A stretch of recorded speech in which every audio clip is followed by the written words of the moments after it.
안녕하세요. 꿈꾸는 자본가의 성장 읽기입니다. 어제보다 더 나은 오늘, 오늘보다 더 멋진 내일을 만듭니다. 오늘은 빅터 프랭클의 죽음의 수용소에서 라는 책을 가지고 한번 같이 이야기를 나눠보도록 하겠습니다. 이 책은 이제 많은 분들이 인생에 단 한 권의 책을 꼽으라면 최고의 책이 무엇이냐 라고 물었을 때 꼽는 책 중 하나입니다. 그만큼 굉장히 유명한 책이기도 하고 많은 사람들이 감명 깊게 읽은 책이기도 합니다.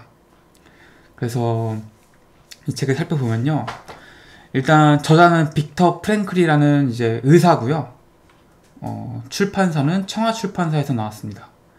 가격은 12,000원이고 출간일은 2005년 8월 10일에 처음 나왔습니다.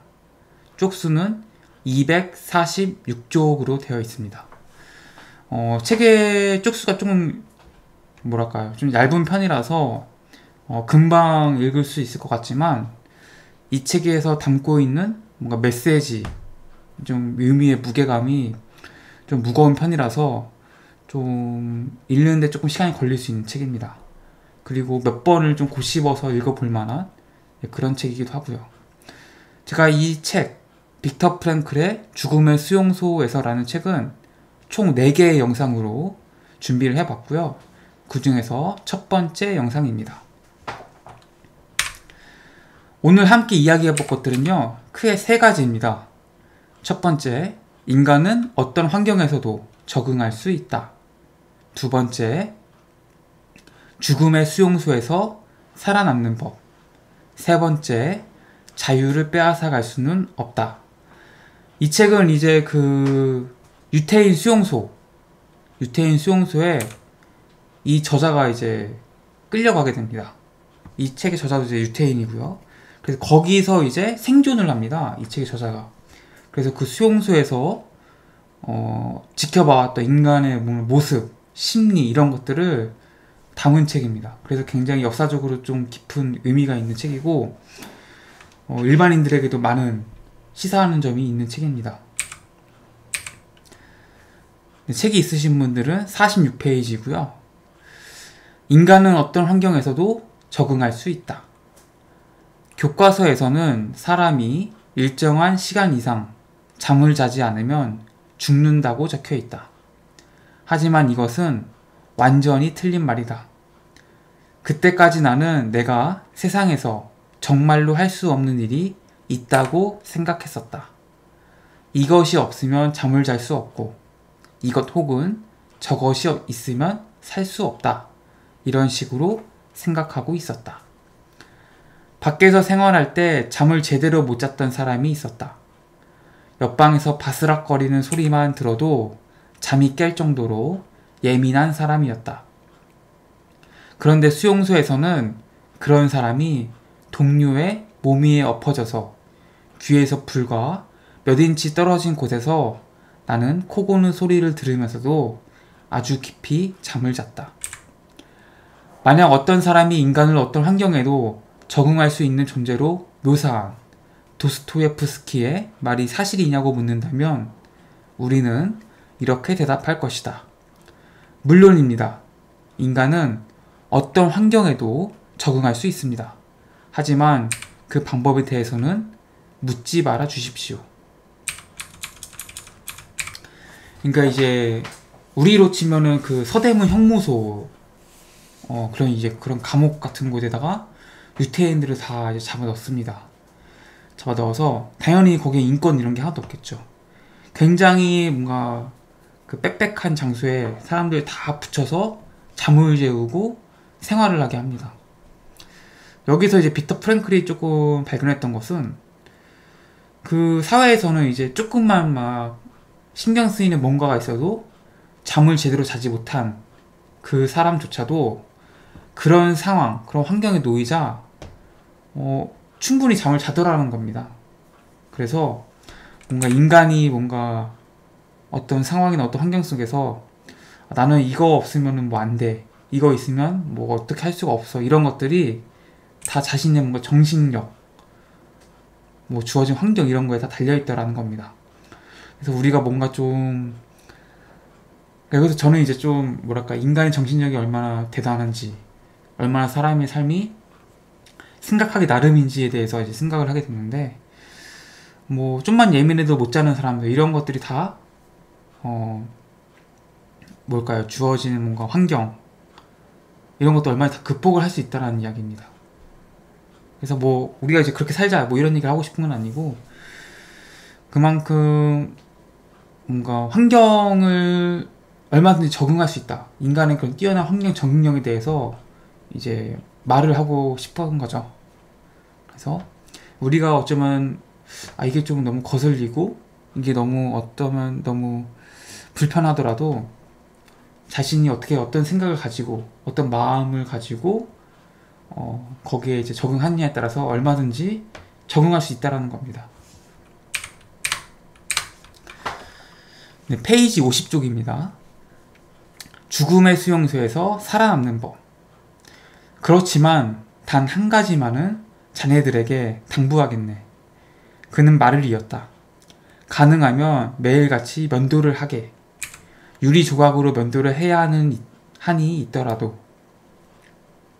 그것 때문에 마지막 남은 빵을 포기해야 하더라도 말일세. 그러면 더 젊어 보일 거야. 뺨을 문지르는 것도 혈색이 좋아 보이게 하는 한 가지 방법이지. 자네들이 살아남기를 바란다면 단 한 가지 방법밖에는 없어. 일할 능력이 있는 것처럼 보이는 거야. 예를 들어 만약 자네들 발 뒤꿈치에 물집이 생겼다고 해보자. 나치 대원이 그것을 알게 되는 날이면 당장 그 사람을 따로 분류하고 그 다음날 틀림없이 가스실로 보낼 거야. 자네들은 회교도라는 말이 무슨 뜻인지 알고 있나? 불쌍하고 비실비실거리고 병들고 초라해 보이는 사람들. 그래서 고된 육체 노동을 할 수 없게 된 사람들을 회교도라고 한다네. 조만간, 아니 대개는 아주 빠른 시간 안에 회교도들은 가스실로 보내지지. 그러니까 늘 면도를 하고 똑바로 서서 걸어야 한다는 사실을 명심하게. 그러면 더 이상 가스실을 두려워할 필요가 없어. 여기 있는 자네들, 이곳에 온 지 24시간이 지나지 않았지만 두려워할 필요가 없는 거야. 죽음의 수용소에서 어떻게 해서 살아남게 되는가? 어떻게 해야 죽음의 수용소에서 살아남는가에 대해서 이제 이야기를 하고 있습니다.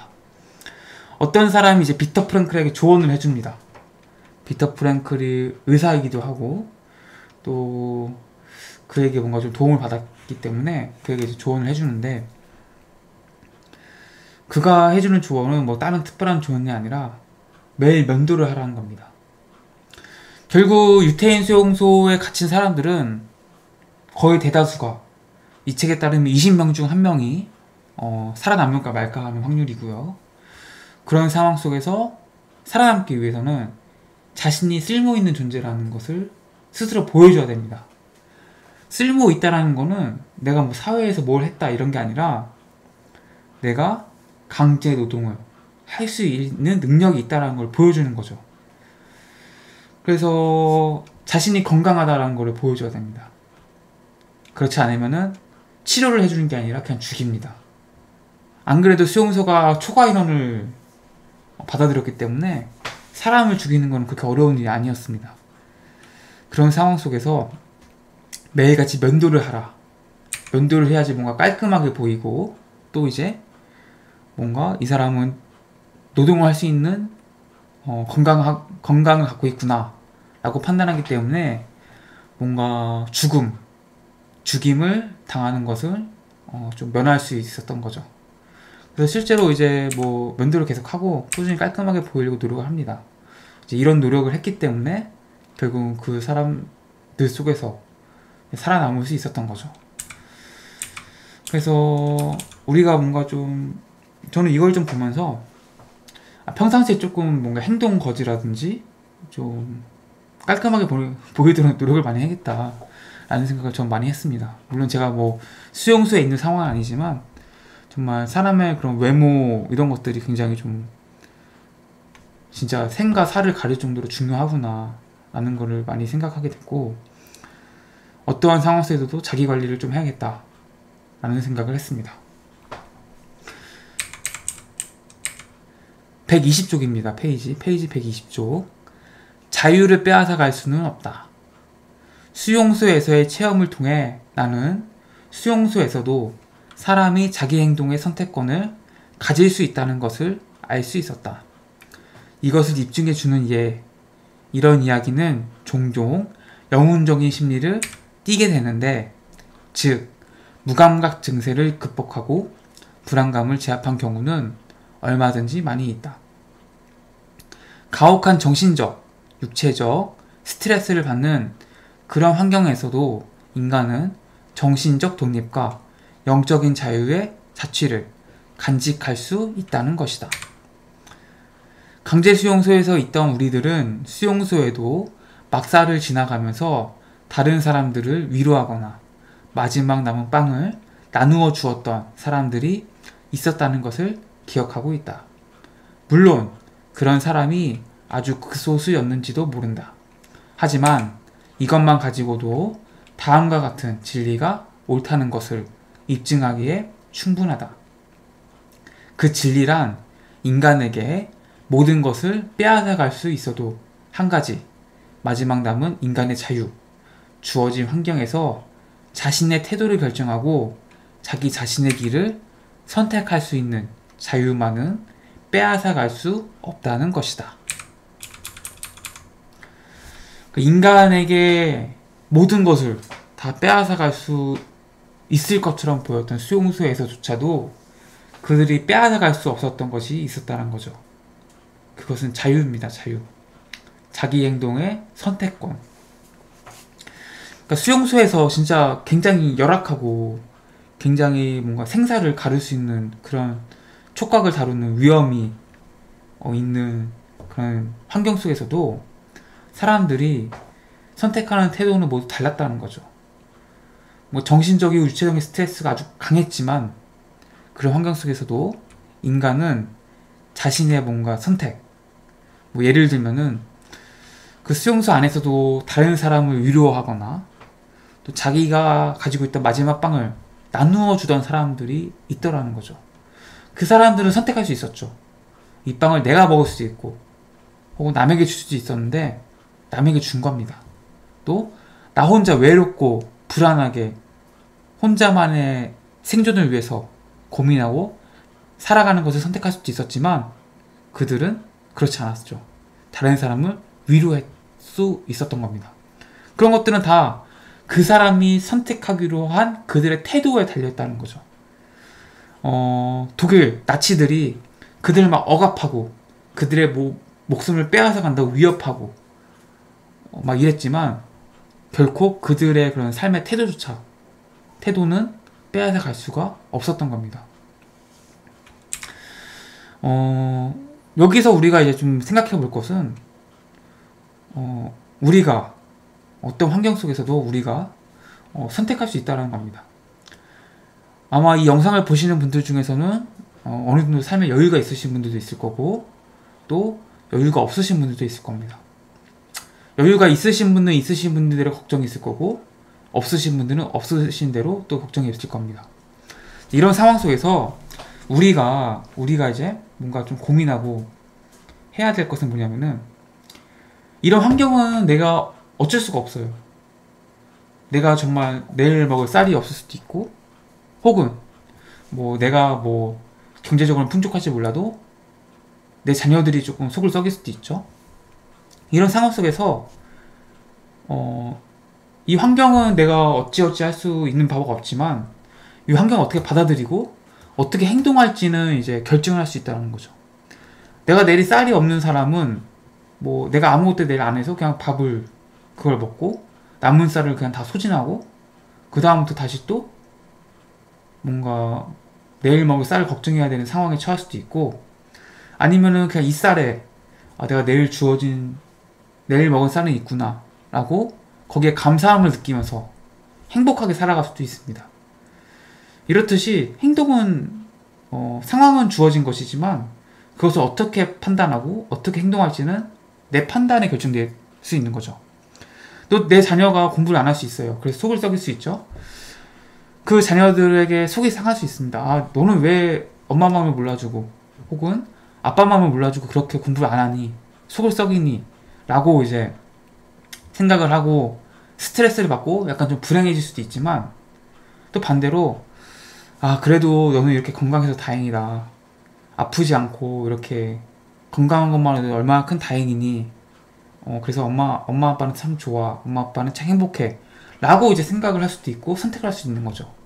분명히 환경, 상황은 분명히 동일하지만 본인이 여기서 행복을 느낄 수도 있고 불행을 느낄 수도 있다는 겁니다. 그 선택은 오로지 본인이 선택하는 거죠. 그게 인간에게 주어진 자유죠. 여기서도 이렇게 얘기를 합니다. 그 진리란 인간에게 모든 것을 빼앗아갈 수 있어도 한 가지, 마지막 남은 인간의 자유, 주어진 환경에서 자신의 태도를 결정하고 자기 자신의 길을 선택할 수 있는 자유만은 빼앗아갈 수 없다는 것이다. 그러니까 우리 역사 속에서도 일제강점기에 그냥 일본 군한테 잘 보여서 편안히 먹고 산 친일파들 있잖아요. 근데도 반대로 또 그런 일본의 강압, 폭력 이런 게 굴하지 않고 대한민국을 위해서, 우리나라의 독립을 위해서 싸우신 분들도 있죠. 그리고 싸우신 분들이 정말 바보라서 뭐 그들에게 저항하고 대항했겠습니까? 친일파는 머리가 좋아서 뭐 일본은 잘 보인 거예요? 물론 이제 역사가 심판을 하겠죠. 물론 친일파는 나쁜 사람이죠. 하지만 인간이, 우리가 존경하는 대한민국의 독립을 위해 싸우신 분들은 그들이 어리석어서 그들이 편하게 사는 길이 어떤 건지 몰라서 일본에 저항한 게 아닙니다. 그래서 일본에 저항한 게 아니라 그들은 그게 옳다고 생각한 거죠. 우리가 일본으로부터 독립을 해야지 우리나라 사람들이 모두 더 행복하고 더 많은 것을 누릴 수 있고 또 우리 후손들이 더 잘 살 수 있을 거라는 믿음이 있었기 때문에 그들은 그런 선택을 한 거죠. 그리고 그들이 그런 용기 있는 선택을 하고 그런 수고, 피해, 고통 이런 것들 감수하셨기에 우리가 지금 자유를 누리고 있는 거죠. 인간은 이처럼 이제 어떤 환경 속에서도 선택할 수 있는 자유가 있다는 거죠.